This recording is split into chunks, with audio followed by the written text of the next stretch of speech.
Good evening, viewers. So we are here again, and Dr. Adityanjee with us, and we are going to talk about this the very hot topic today, that is the Israel-Hamas war, and this war is going on, and this is getting murkier. So Dr. Adityanjee would provide his insight on this issue actually. So that would be going to be a very good learning for all of us. So welcome, Dr. Adityanjee. Welcome to our show. Thank you, Hari Prakash ji. It's a pleasure to be on your show, and I'm very happy to be part of this discussion on your platform. Well, we are also very proud to have you here, sir. The kind of knowledge and insight you show in the various geopolitical issues, that is really a very deep learning for all of us to understand the world around us. So I'm happy to be here. So let's start. Okay. So when we look at the history of Jews and Israel, and when we look at the history of India, we find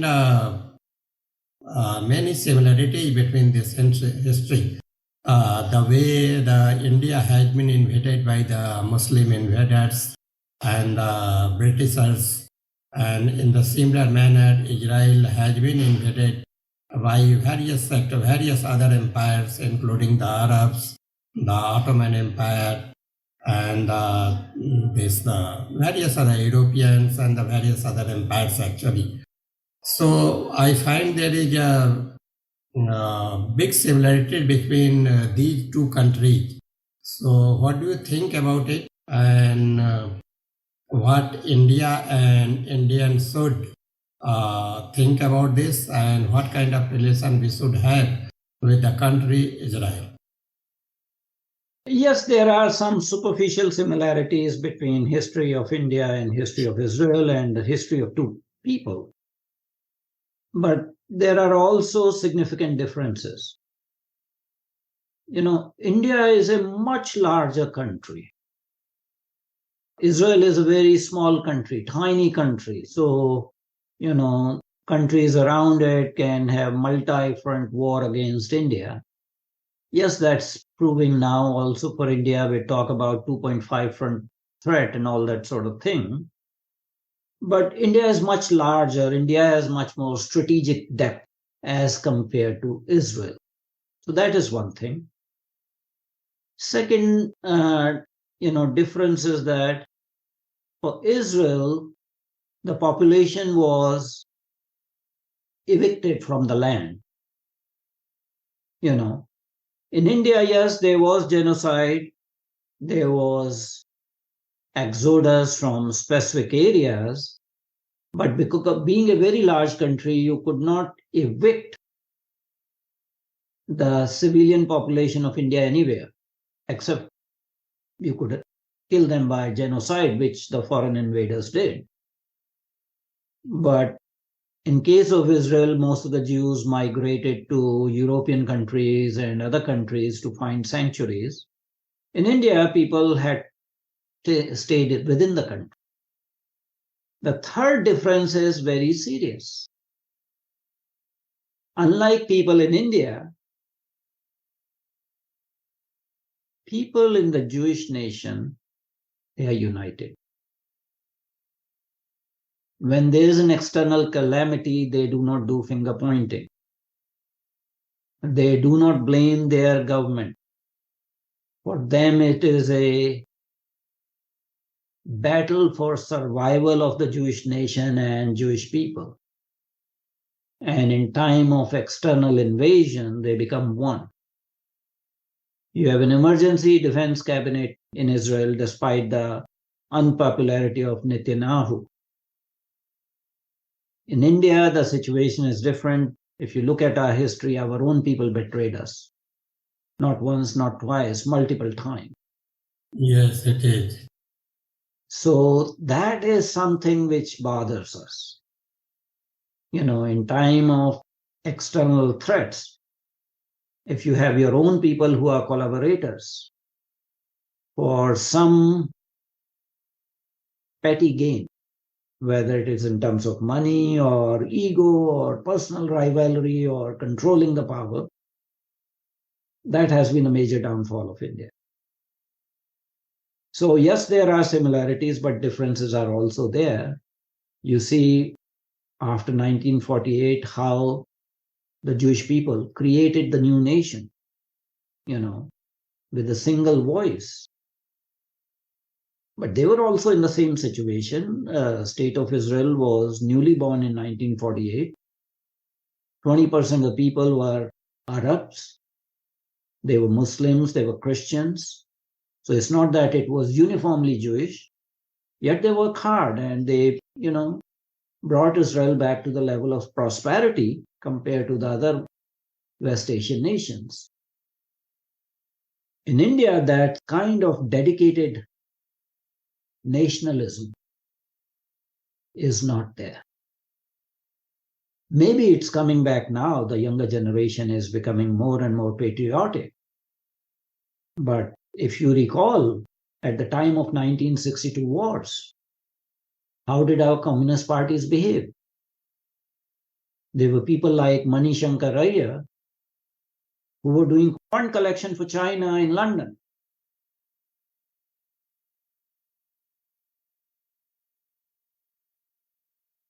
They went to Pakistan to take support from the Pakistani people to defeat BJP. To defeat the current government.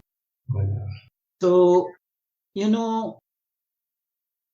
in the history of West or Westphalian nation states, there's a saying that politics must cease where the land ends and water begins.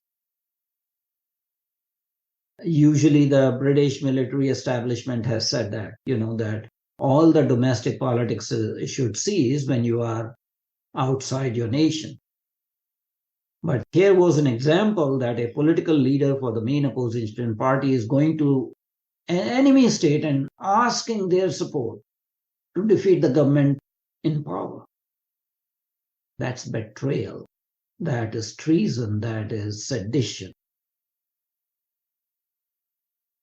So we cannot, hide away from these unpalatable facts in Indian society, in the Indian, political establishment.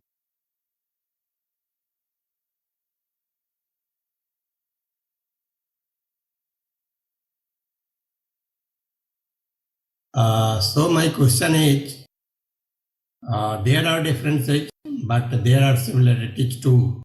And we both have faced the similar torture from the hands of the invaders actually.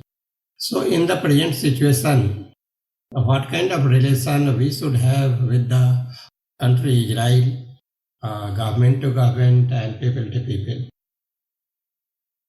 So let me tell you at people to people level. And when I say people to people level, I'm not talking about section of population that will never be, pro-nation, pro-our nation. Yes. So if you exclude, I think there is a good sentiment, a very, very nice pro-Israeli sentiment in India. And Israeli people have a pro-India sentiment, by and large, except for very hard-headed leftist, movie producers of Israeli origin or communists of Israeli origin. By and large, the two populations support each other's nation's aspirations, situation, empathize with each other. Although from its inception in 1948, Israeli government was very much interested in having good relations with India, but previous governments in India did not want to have good relations to the extent that Israel was, although recognized, but there were no diplomatic relations till I think in early 1990s when Narasimha Rao became prime minister. So that's a travesty. Having said that, at this point in time, Israel is a stable, reliable, dependable, strategic partner of India. Many times when India was under threat, We got arms and ammunitions from Israel. We got a lot of support from Israel. And the relationship is increasing. Now, those people who try to assess this relationship in religious terms, I think are mistaken. Nation states have nation-to-nation relationships based on strategic interests, not on the basis of religion. So a certain section of Indian population keeps on opposing Israel because of the religion, or side with other countries because of the religion. A clear-cut example is that Pakistan is an enemy nation. I have no qualms in saying that. Yes, it's a neighboring nation. It has origins in ancient India. But at this point in time, since 1947, Pakistan has proved to be strategically an enemy nation to India. Why does certain section of the population would cheer for Pakistan or support Pakistan? Just on the basis of religious affiliation. Not all of the sections of the population, but some section. So nation-to-nation relationship is very different. It's based on strategic interests, and they cannot be permanent support to Arab countries because they are whatever. Okay. We have had situation when during India-Pakistan confrontations or wars, even the PLO or Palestine leaders supported Pakistan. They told then Indian government that yes, you are our friends, they are our brothers. And that happened with other Islamic countries also. So we say, that we have good relations with certain moderate Muslim democracies, but when push comes to shove, there's a war between India and Pakistan, they always support Pakistan because of the religious issue. So we have to see where our interests are, strategic interests are. We cannot continue to give blind blanket support to either the Arab League or to OIC, Organization of Islamic States. We have to see where our strategic interests are and where there is harmonization of our strategic interests with a particular country's strategic interests. And at this point in time, there are no zero-sum games. We have good relations with UAE, which is an Islamic country. We have good relationship with Saudi Arabia at this point in time, although it fostered terrorism in India at some point in time. But right now we have good relationship. But we also have good relationship with Israel. So having relationship with Israel does not mean that we do not have good relationships with either other Arab nations or Islamic nations. It's for the other nations to see our worth and engage with us for what we bring to the table. If you're not interested, sorry, your loss. Right, that's right. So I have a hypothetical question on my mind. Since we have faced a similar fate, Jews and Hindus, I say Hindus now because of our differences, different types of our people in our country. So do we think in future the military of the two countries should join hands if there is a big threat from outside? As you said, it's a hypothetical question. So let the hypothetical question be hypothetical. I would say that anything is possible in love and war. It's a question of strategic interest. And there's a famous saying that there are no permanent enemies or no permanent friends. There are only permanent interests. And if you go back to our Indian wisdom, the traditional ancient Indian wisdom, there's a subhashit in Sanskrit. Na kashchit kasya chinamitram, na kashchit kasya chidrapuhu, vyavareణ jayante, mitrani ripuvastatha. So nobody is your permanent friend. Nobody is your permanent enemy. This is literal translation from the Sanskrit subhashit. It's by your own behavior, it is determined whether you are our friends or you are our enemies. So India's message to other nations should be based upon a strict assessment of their behaviors. Nobody has a permanent license to have support of India, whether it is Canada for that matter, whether that is United Kingdom, or whether that is Arab countries. India's interest will remain paramount for Indian governments and Indian people. Now, if in that process a country takes anti-India stance, does not matter whether you're a Christian country, Muslim country, or whatever country, white country, black country, blue country, or yellow country, the nation's interests remain paramount in geopolitics, as we have Westphalian nation states, the sovereignty and statehood of India remains paramount. And in that process, anything is possible. I will not speculate in the hypothetical question, but it depends upon the threat situation poses. What tactical alliances you build will depend upon that time. The reason why I asked this question, since we have been told by the Muslim countries from the Middle East, just now you said, and in the 1970 Bangladesh war, we have been given the same response by the Russians, by the earlier USSR. You are our friend, but they are our brothers.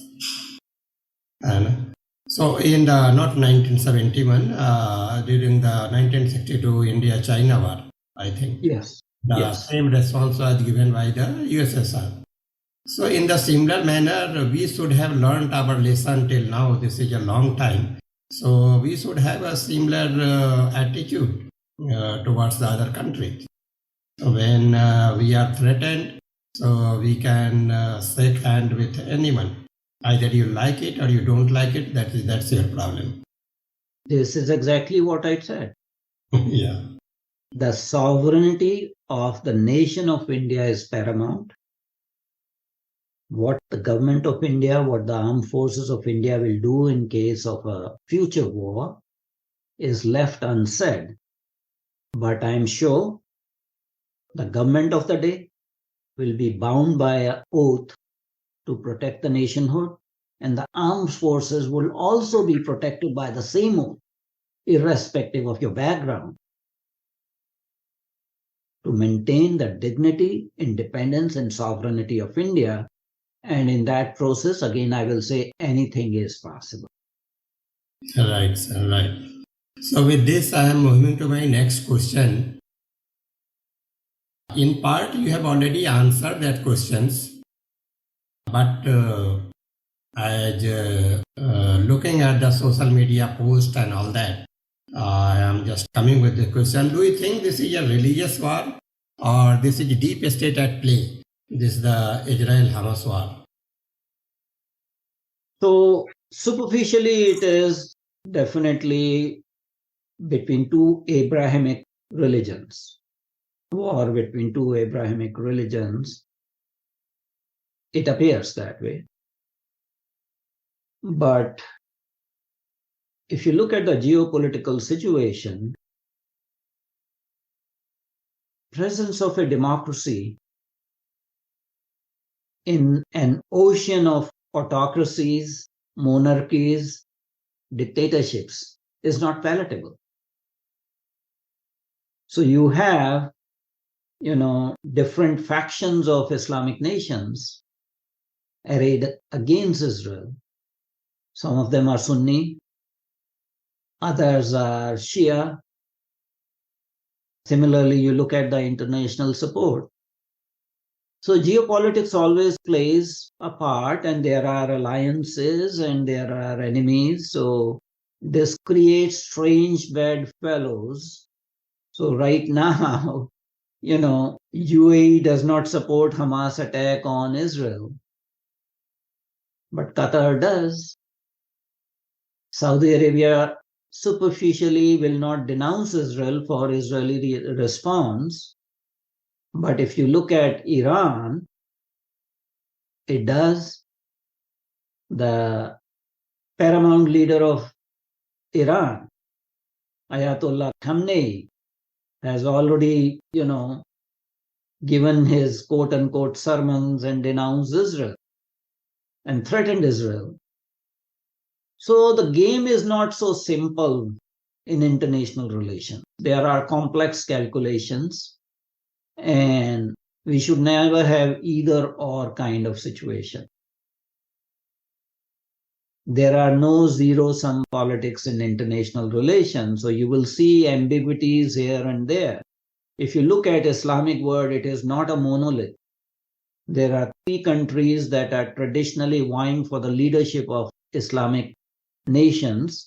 One of them is, of course, Saudi Arabia, which is the quote-unquote custodian of the holy shrines, Mecca and Medina.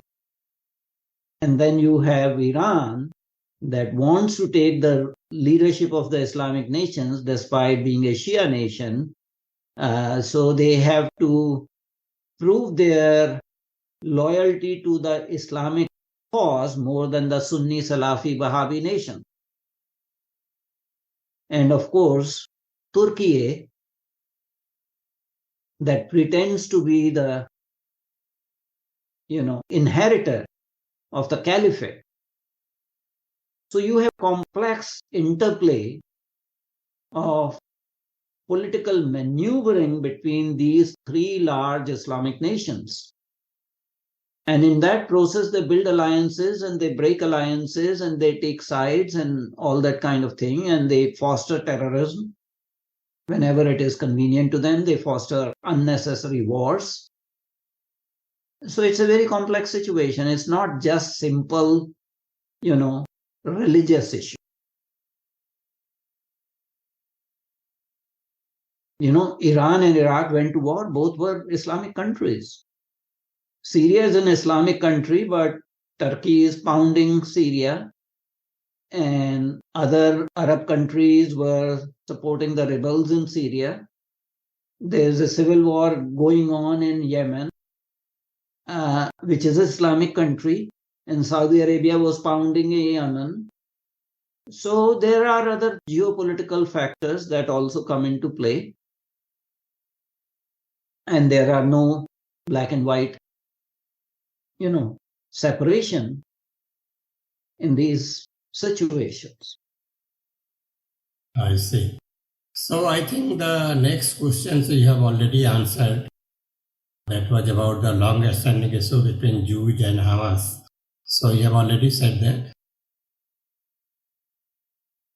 What do you think about the reality of Hamas and PLO? Because as far as I know, this PLO president doesn't even live in Palestine. He lives in Jordan and enjoys a luxurious life. And they have big money, and 4 of his 13 sons are the business tycoons. So you're very right, actually.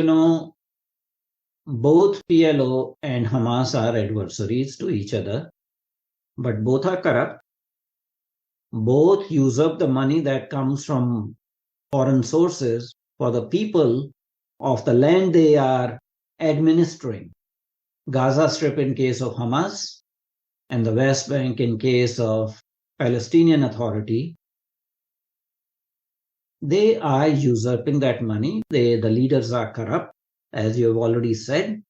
In fact, I saw a video of the son of the founder of the Hamas, who actually later on denounced Hamas and left the area by saying, I could have lived a very privileged life, all the royalty and all that kind of thing, but I did not like that way of thinking. That's why I'm leaving, and said that, these are all corrupt people. They have Hamas leaders, they have their villas in Mediterranean countries and they send their families there. They want to enforce certain stricter law, but their children live a very westernized lifestyle. You look at the lifestyle of King of Jordan, Yeah. 70% of the population in Jordan is of Palestinian origin, and they are highly westernized royal family. They claim to be the descendant of the Hashemite line to the prophet or whatever. So, both PLO and Hamas, although they are adversaries to each other, but they are equally corrupt. And at this point in time, there's not a two-state solution, there's a three-state reality. One state is sandwiched between two Palestinian hardline states. One is statelets, I would say. One is Gaza Strip. And second is the West Bank, which is being administered by the PLO. Yes, they don't see eye to eye each other. PLO and Hamas is much more radical Islamic, and PLO is much more, in certain ways, was influenced by leftist thinking. But both have used terror as means, both have survived on corruption. And that's the reality of both of them. And both of them don't want to have a final solution. Whenever the state is offered, they just say no, because they want to continue to fester this problem so that they keep grinding their own eggs and keep projecting a victimhood role to the international community. The only unanimity between those two is that they don't want to see the existence of Israel and existence of Jewish race. Can we, as an international citizens, do something to just make aware the Palestinian people, the ordinary people, of the situation?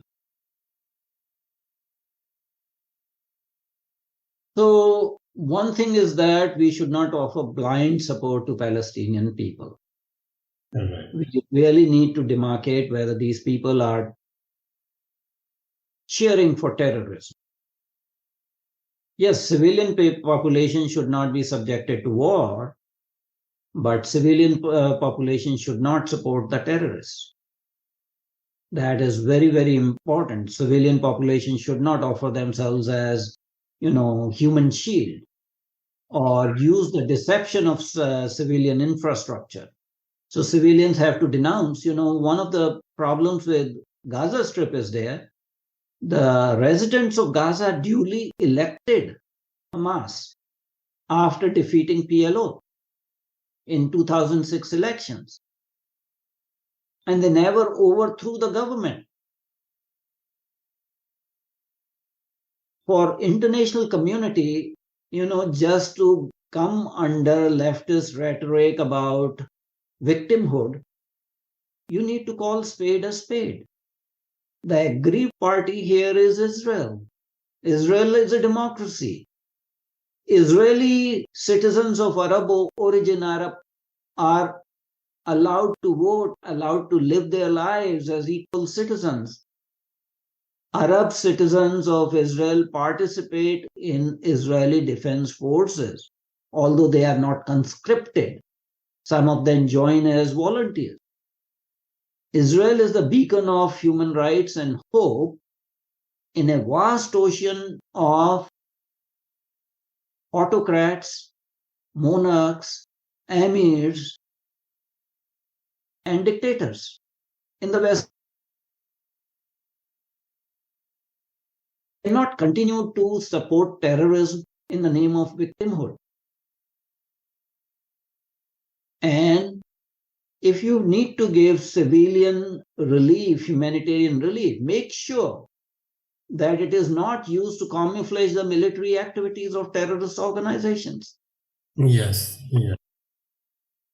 The Israel experience from 2005 to 2023 is that their peace overtures were misconstrued as weakness of Israel as a state, and this time was utilized by Hamas and other terrorist organizations to build up their military infrastructure. The money that was pouring in was used for military capabilities. Where did the 5,000 rockets come from in Gaza Strip? If Israel has put a blockade, where did the paragliders came? You have to ask these hard questions. The terrorist organization actually took more than 200 hostages. how women, children were treated. You've seen the videos, how children were beheaded and burnt alive by the terrorists. All this needs to be taken into consideration by the international community before deciding one way or the other. Yes, civilian population needs to be protected, but you cannot actually give a carte blanche to terrorist organizations to dictate the terms. So the very obvious question is, do the international community really care? Whatever their leaders say, because mostly they have double faces actually. Well, you have already answered my question. Do I need to say anything? You already said what is the reality. But in reality, no one cares what is going around with you in your country and your security or your well-being, whatever. Nobody cares about this. Everybody just want to serve their own interest. Exactly. And that is what has been happening. And that's why this problem or conflict keeps on festering in Middle East, because everyone is for their own strategic interests. Mm-hmm. Everyone is, adding fuel to the fire, so to say. And people are not interested in resolving the issue. If one party starts to resolve the issue, the other party throws a spanner. Just like this time Iran did, because they don't want Saudi Arabia to recognize Israel. Mm-hmm. And I think the geopolitical aim to use Hezbollah and Hamas to attack Israel was to, scuttle the accord between Saudi Arabia and Israel. And temporarily, for the time being, yes, Iran has succeeded in that. Because I saw a very interesting picture once on internet. There was a picture drawn by some kid. It was just a line in the circle going here and there, all. So this was a beautiful representation of a puzzle or international politics. So someone commented on that. This is the scene of the international politics. You cannot make out which line goes which way, which direction. Well, international relations and geopolitical issues are very complex. They are murky. There are, yes, double faces, deception, Machiavellian means. So all those are reality of international relations. There's no holy cow in geopolitics. There's no holy cow. Yeah. Those who profess for human rights themselves violate the human rights. And they have, especially the Western colonial nations, colonial powers, have weaponized the concept of human rights as a means of colonization by non-geographical means. So you see that? So in the similar manner, I'll just show you a WhatsApp post that is going around in the WhatsApp groups actually. So this is a big post. I am just going to read out a little and then I'll put my question. What do you say about this? So this is making rounds on the Serbian social networks actually. It is like trying to explain what is happening around. So given us the understanding of why international relation is a popular subject, it doesn't matter that the name ought to be changed to international conflicts. So we call it geopolitics and the international relations. So we see the Russian and Ukrainians are fighting over religion. But that is not the case. Both are Orthodox Christians. The Ukrainians are supported by America and the Russian by China. That's right. The Chinese are atheists, yes, and America, there are some Protestant, Catholics, Mormons, atheists in America. And what about Israel? What Israel? What are they? They are the Jewish faith. And the Palestinians? Palestinians are Muslims, Sunnis. And who supports Palestinians? Iran. Are Iranians Muslims too? They are. But Shiite Muslim, who normally do not agree with the Sunnis. But if they have to choose between them and the Jews, then they are with the Sunnis. Yep. And the Albanians are for Jews, but they are Muslims. They are, but they are with America, and America is with Israel. And so the list goes on actually. This is very interesting actually. This says who was supporting whom. So this is not about the religion or any religious feeling or something like that. So what is this? This is a long post actually in a similar manner. I have seen this post, and it's a kind of very humorous attempt to characterize international relations. Yeah. Not everything is true in that particular post. So I may say that all Palestinians are not Muslim. There are Arab Christians, there are Coptic Christians, there are Turkomans in that land. So things are not so simplistic as this particular post claims. Yeah. But ultimately, we come to this thing. There are no permanent enemies or no permanent friends, only permanent interests.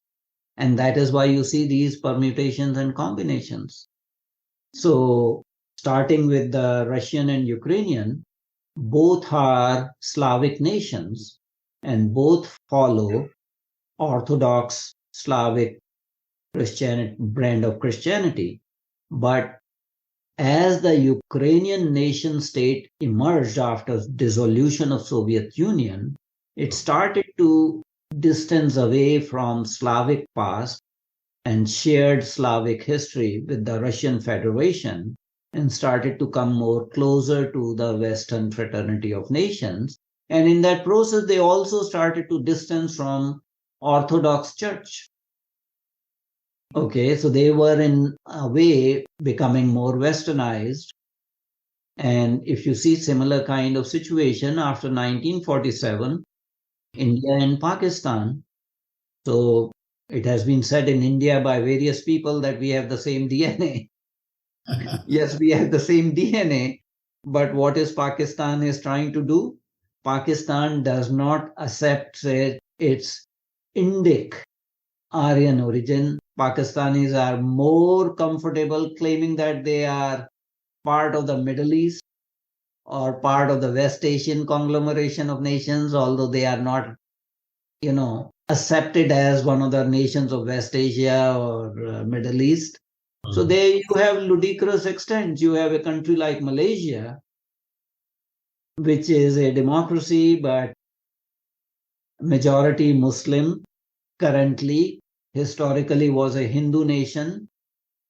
Prime Minister of that country, a former Prime Minister,